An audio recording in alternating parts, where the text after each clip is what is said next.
This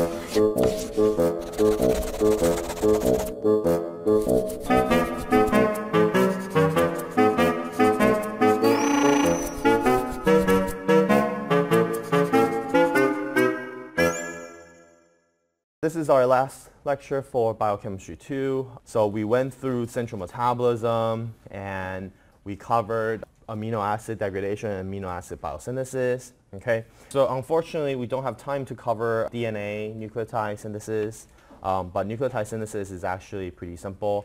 Once you get, for example, ATP, you get DATP, etc. Okay.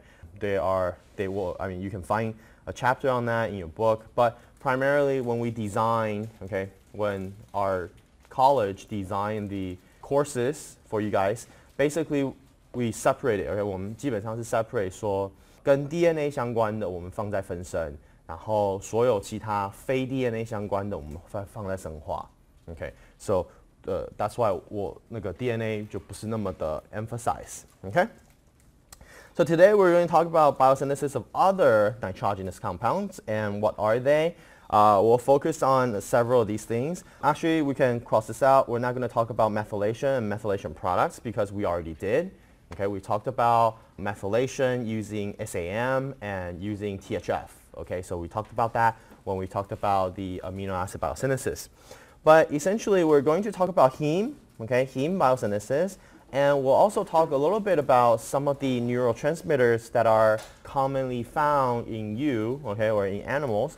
And we'll also talk a little bit about aromatics, okay, based on aromatic amino acids. Right? So hemes, or in general, tetraperols, right? So tetraperols are widespread in biology. Okay, they are found in hemes, chlorophyll, phycobilins. Okay, and you should know what heme is. You should know what chlorophyll is. And phycobilin, remember that it is a photosynthetic pigment for algae. We briefly talked about this key word when we talked about photosynthesis. Okay, so phycobilin. And lastly, you also got cobalamin. Okay, so it is a good idea for you guys to remember all the B vitamins that we talked about in class. Okay. It is actually good for you to remember. It's like, oh, okay, vitamin B1 is thiamine is used for what? So it's always a good knowledge to have, okay? So tetraperol generally have the structure that is shown right here. Essentially, it has 4 rings, and then 4 rings are linked together to form a macro ring, okay, a big ring.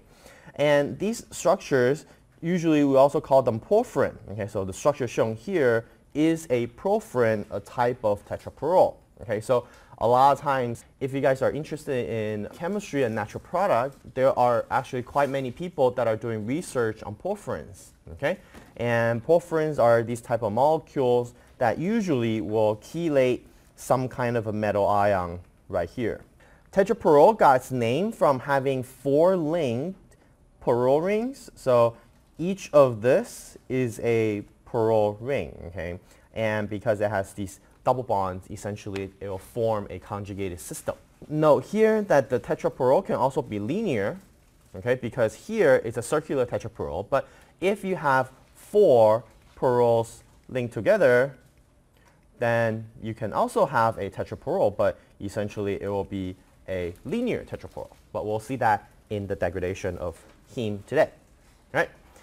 So there are different tetraperols that occur in nature. Porphyrin is this guy. So it has all the bonds have double bonds, right? So it's a conjugated system.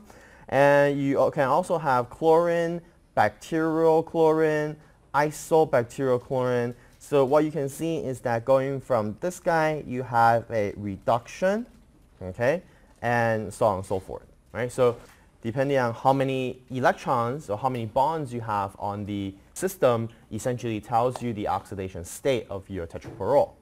Okay, but that's just a minor thing for you guys to know. Right? So this is the biosynthesis of tetraperol, and usually it starts with this thing called the aminolevulinic. And essentially, aminolevulinic acid is formed differently in plants, okay, from the way it is formed in bacterial and animal cells. So there are different pathways that gives you the precursor to your heme. Okay, so there are different pathways depending on which organism that you are dealing with. Right? For example, plants go from glutamate, okay, and animals and bacteria, we go from glycine plus succinyl-CoA. Okay, and we'll see the synthesis in just a minute. Okay, now once you go down to these uroporphyrinogen, all right, so see how these things are complicated or complex molecules that can be used to make, okay, different kinds of metabolites. For example, you can make cobalamines, you can make shiroheme. We saw that in sulfite reductase, okay? Or you can go and make hemes, phycobilin, chlorophyll, etc. Okay? So it all starts from this thing called the amino levulinic heme biosynthesis. So again, this is the structure of the 5-amino or the amino levulinic acid. Essentially, it is one carbon, 1, 2, 3, 4, 5. It's 5 carbons. And on the 5th carbon, here you got a amino group. Okay? And essentially, if you have this structure, all you got to do is use a dehydratase, and you can essentially form 2 of these into a porphobilinogen. Okay, so you actually can make 2 of these. You got 1, 2, 3, 4, 5, right? 1, 2, 3, 4, 5. Okay, so you react 2 of those, condense them together, and then there you have it. This is the first parole, right? And then all you got to do is then take this thing is called the porphobilinogen, and what you can do is use a deaminase on it. Okay, and you link 4 of them together.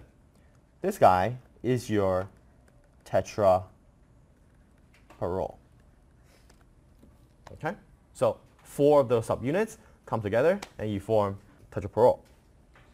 All right, and then you can do cyclerization where you make them into a ring. Right, so these things can go through, for example, uroporphyrinogen 3 synthase. Okay, so this guy, you use a synthase, and you can link them together. Okay, so this now becomes a ring. Or, turns out, you can also do non-enzymatic ring closure, and this is also a ring structure. Okay? Now, this is uroporphyrinogen 3 and 1. Okay, it's slightly different. You can look at the structure. All right? But essentially, what they can do is then they can be decarboxylated, okay, so that they're gone. Okay, they can get decarboxylated, and then they can get oxidized to this, oxidized to that. Gradually, it becomes heme. Okay, so now, is it important for you guys to memorize this thing? No. Okay. If I give you a question on this type of material, I will give you the structure, okay, and I will give you 2 structures, and you got to just tell me, for example, what kind of enzyme is used. Okay, so all you have to first figure out is it oxidation, is it reduction, or what is it? Okay, so just figure out the type of reaction. Okay, and there you have it. You got heme. Okay, and this happens in the mitochondria. Okay. Okay, so again, this little thing that pops up just shows you that you got 2 of these amino levulinic acid that come together to form your porphobilinogen. Okay? All right. So this is how to synthesize your amino levulinic acid. Okay? Let's first start talking about the animal and the bacterial pathway. Start with glycine. Okay, and it's going to form a shift base. Okay, hopefully by now you can understand how we form shift base. Okay, this guy is a PLP cofactor. Okay, this thing is a PLP, and you form a shift base between the PLP with the glycine. Okay, at the amino group. Okay, so you take the amino group of glycine, you replace it with the amino group on lysine. Okay, so typically PLP is attached to lysine, right? We talked about that previously. And now you're just swapping the nitrogen. And once you get the shift base, and what you can then do is draw the electrons. Okay, so essentially you deprotonate this guy, and you throw the electrons into the PLP ring such that you can actually form a carbanion. That is a very good nucleophile. Okay, it's a good nucleophile. And it's going to do a nucleophilic attack on succinyl-CoA because this guy is a good electrophile. Okay, this guy. Carbonyl carbon is always a good electrophile. Please remember that. Okay, carbonyl carbon, good electrophile. Okay, and then you form a formal bond between the succinyl-CoA part and the glycine part. Okay, you form a new bond. And then all you got to do is then kick out the CoA, right? Such that now you have this structure on your PLP. Okay? And then what you can do is decarboxylate the original carboxylate group on the glycine. Okay? Then this is essentially your amino levulinic acid, okay? Because 1 carbon, 2 carbon, 3, 4, 5, and here is amino group, okay? So you start to see your amino levulinate, right? Then what you got to do is then release away your shift base. You just release it, and then you'll get your final product. Okay? We're good? Right? And how do you release it? 有没有可以回答我一下？就是从比如说你这个 PLP， 然后你的 amino levulinate 如果在这个上面，对不对？你要怎么样子把 PLP 再就是弄回去，弄掉 ？Lysine, okay, it's lysine, right? 因为原本是一个 lysine attached 在 PLP 身上 ，okay, so all you gotta do is use the lysine again, right? And then it's one complete catalytic cycle, right? 就是一开始你这边 PLP 是一个 cofactor， 然后它是 attached 在一个 lysine 身上，因为 lysine 有 amino group，OK？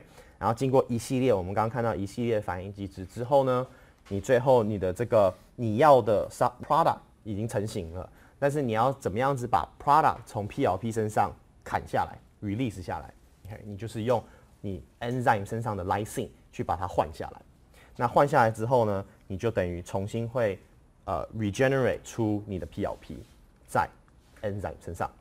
The glutamate pathway is pretty crazy, but it looks actually pretty simple. Okay, it's only 3 steps compared to that one. It's 1 step. Okay, so this guy actually has 3 steps, but it's relatively simple. Okay, so let's take a look. Right, glutamate, how many carbons? 1, 2, 3, 4, 5.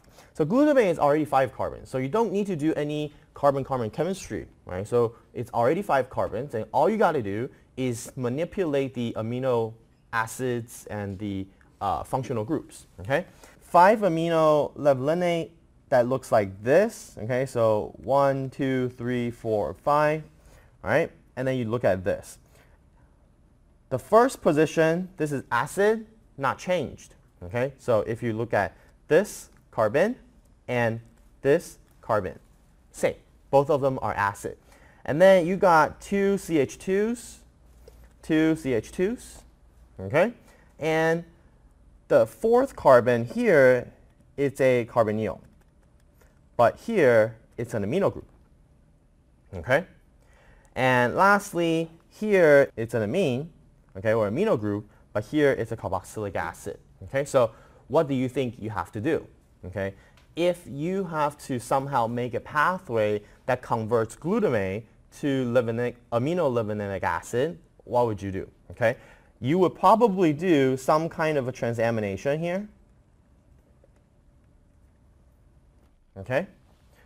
and maybe some kind of activation followed by some other transamination, right? If you want me to take a guess, that's what I would do, okay? Now, let's see if that's what it is, okay? So it turns out you're going to use the tRNA that is specific to glutamate. That's weird, okay? But essentially what this guy does, it's just an activation, okay? You activate it because what you use here is ATP, okay? So this step is glutamyl tRNA synthetase. So essentially this guy is activation, okay? So that your organic acid functional group becomes activated, okay? Now it's activated, then what you can do is you can do a reductase. So I turn, this was originally acid. If I use a reductase, I make it into aldehyde, okay? So I reduced it, right? Then all you got to do is use this thing called the amino mutase, which just swaps this group with this group, right? So you just swap it. So in a way, okay, in a way 真的 in a way, 它就是一个 transamination reaction, 但是你的 amino donor 跟 amino recipient 都是同一个 molecule， 看出来吗？对不对？因为你就是把原本 amino group 在上面，你把它调到下面来，然后这边原本是一个 keto group，OK，keto group 把它 swap 到上面。所以 transamination 记得 always 你会要有一个 amino donor 跟一个 amino recipient，OK， 那 in this case amino donor and amino recipient 是 the same molecule，OK， so that's how you do it. I'm showing you this picture is because diseases associated with heme, okay, so long time ago in Eastern Europe, okay, people started seeing these weird people, okay, that have these characteristics of what we now see as vampires, okay? And what they have is essentially they have skin that are photosensitive, okay? So somehow they have red urine, fluorescent teeth, and lack of functional erythrocytes, okay? Erythrocytes 是红血球细胞, right? So these are characteristics of what we now know from legend as what you would expect from vampires, okay? And through modern science, and what we can show is that, okay, these people actually have a hereditary disease, okay? They have a disease that have their uroporphyrinogen 3 synthase that is defective, okay? They have a defect in this particular synthase, okay? As a result, you don't have the type 3 porphyrin, you have the type 1 porphyrin, okay? So let's go back to this, okay? This is what you're supposed to make, okay? But in those people, they got mutation in that gene. So they cannot make that particular molecule functionally, okay? As a result, they make the non-enzymatic reaction route, this route, okay? But this route does not get you to heme, okay? 这个没办法去 heme, 只有这个可以去 heme, okay? As a result, 你会开始 accumulate 这个东西. So what does that cause? Number one, 你会缺血, okay? 因为你没有 heme, right? 你没有这个 functional heme, so then you're going to be low on blood, kind of, okay? And also, if you accumulate this molecule, right, is a big aromatic molecule so that it absorbs light. Okay, it turns out these type of things have fluorescence. Okay, 所以就看起来就是在黑暗中会发光. I don't know if it does that, but this is what it shows. Okay, so this is the scientific or the modern understanding of vampirism. Right? In addition, there are also other diseases that are associated with heme biosynthesis. For example, inherited disease kind of, okay, is that if you have the porphobinologen deaminase that is defective, then what will happen is that you're going to accumulate aminolevulinate and these porphobilinogen that is the substrate of this enzyme. Okay, they accumulate. 也合理嘛，对不对？因为这个 enzyme 如果它是烂掉的，那你这个 enzyme 上游的东西就开始 accumulate。OK， 因为它在上游的东西并不一定知道说你下面有个 enzyme 坏掉。Okay, so then as a result, you actually accumulate these things. And what this disease does then is it will actually cause abdominal pain and then neurological disorder. And a very famous case is King George III of England. Okay, 他就有这种 disease. All right, so this is the catabolism with the degradation of heme. Right, so we talked about the synthesis. Now we're going to talk a little bit about the degradation of heme. Right, so heme degradation. Well, first of all, in you, okay, 在你的 body 里面 heme 大部分出现在哪里？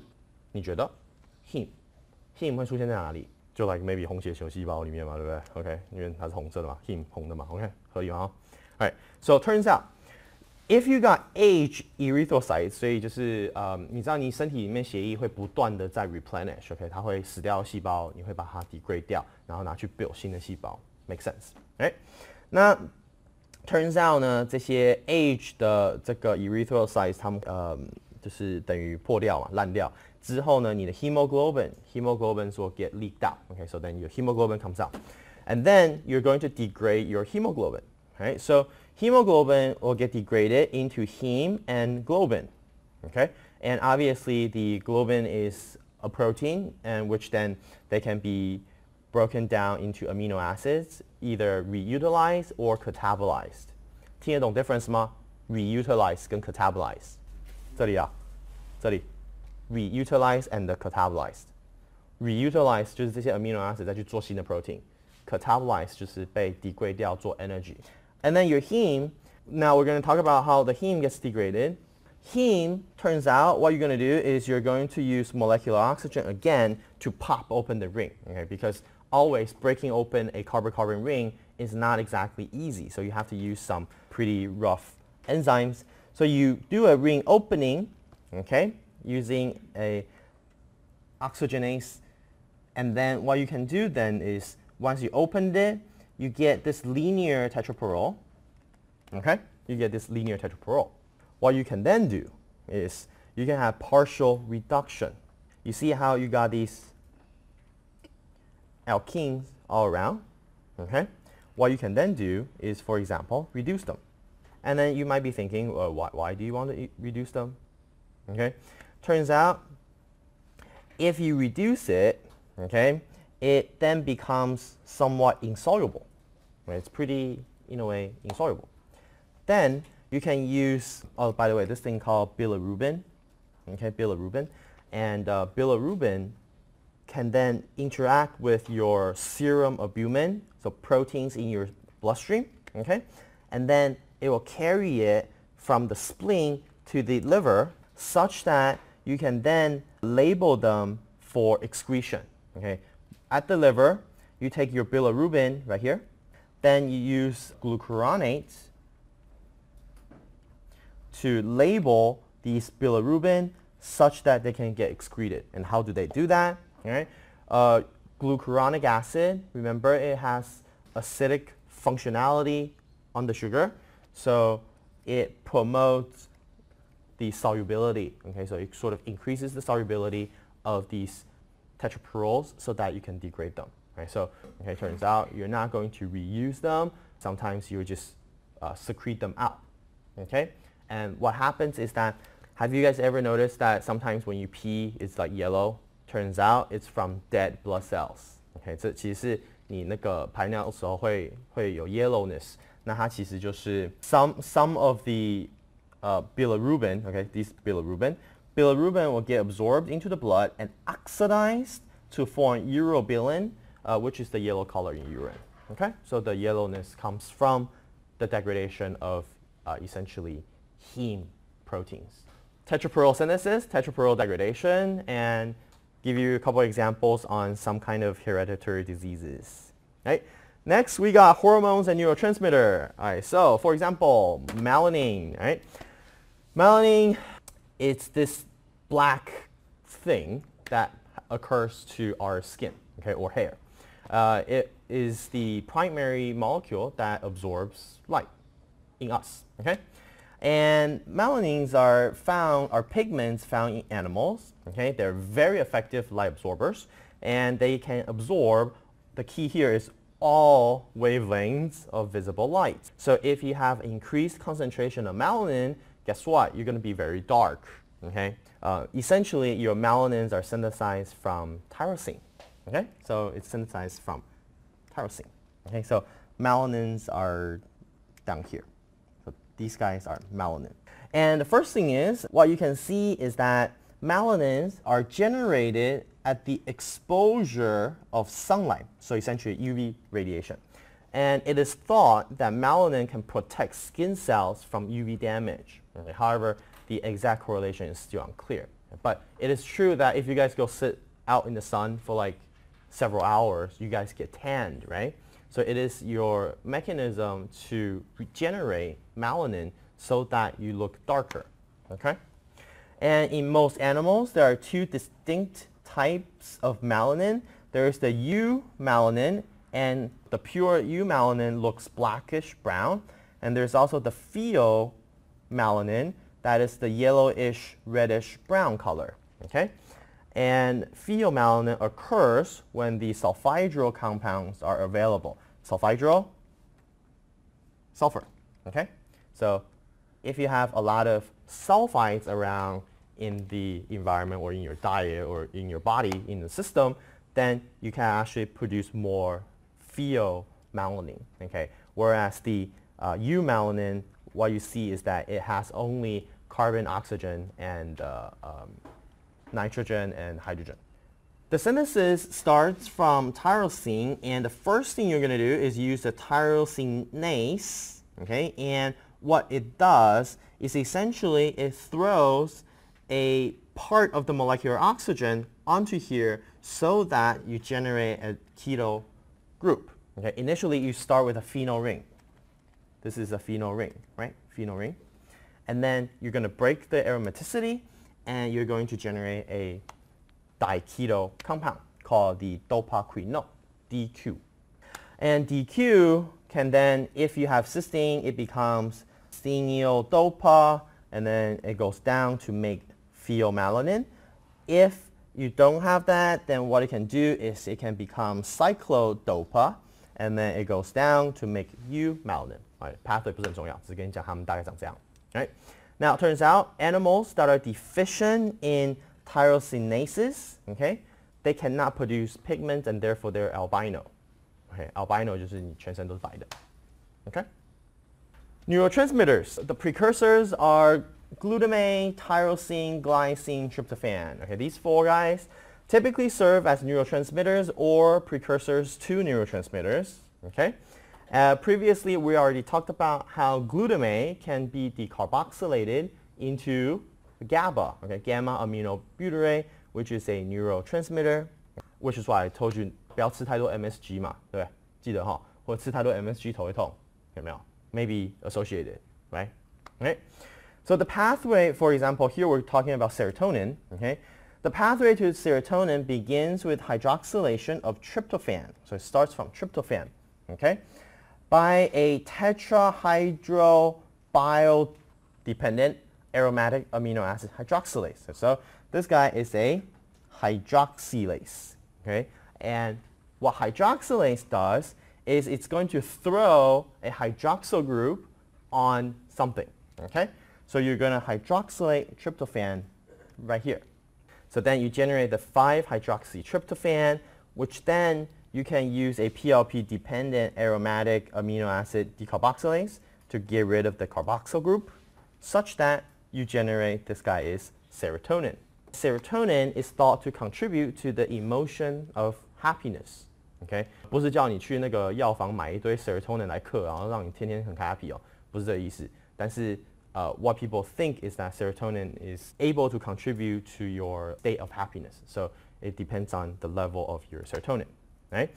And turns out there are several anti-obesity treatments act by increasing the serotonin levels and thereby creating a sense of saturation or 满足感, okay, or well-being with regards to food. Okay? So 一种 anti-obesity 就是抗肥胖的 treatment， 就是你就是可能吃一点 serotonin， 让你自己有一些满足感，所以你就会可能 resist food， 你就可能说，可能已经饱了，就不要再吃了。Right? Serotonin is also a potent vasoconstrictor, which helps to regulate blood pressure.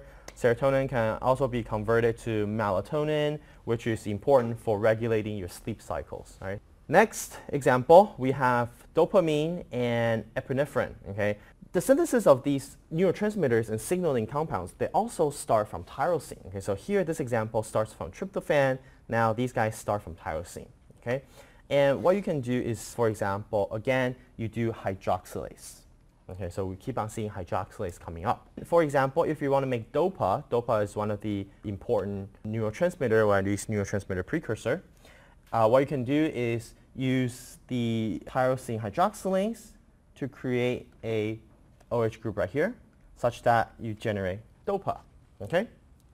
And DOPA makes you dopamine. Okay? Dopamine is a neurotransmitter. That's very important. So if you guys take 神经生物学，那他们应该就会讲到DOPA 跟 dopamine。Okay? 很多那个 synaptic 的 communication 就是用 dopamine 在做交流。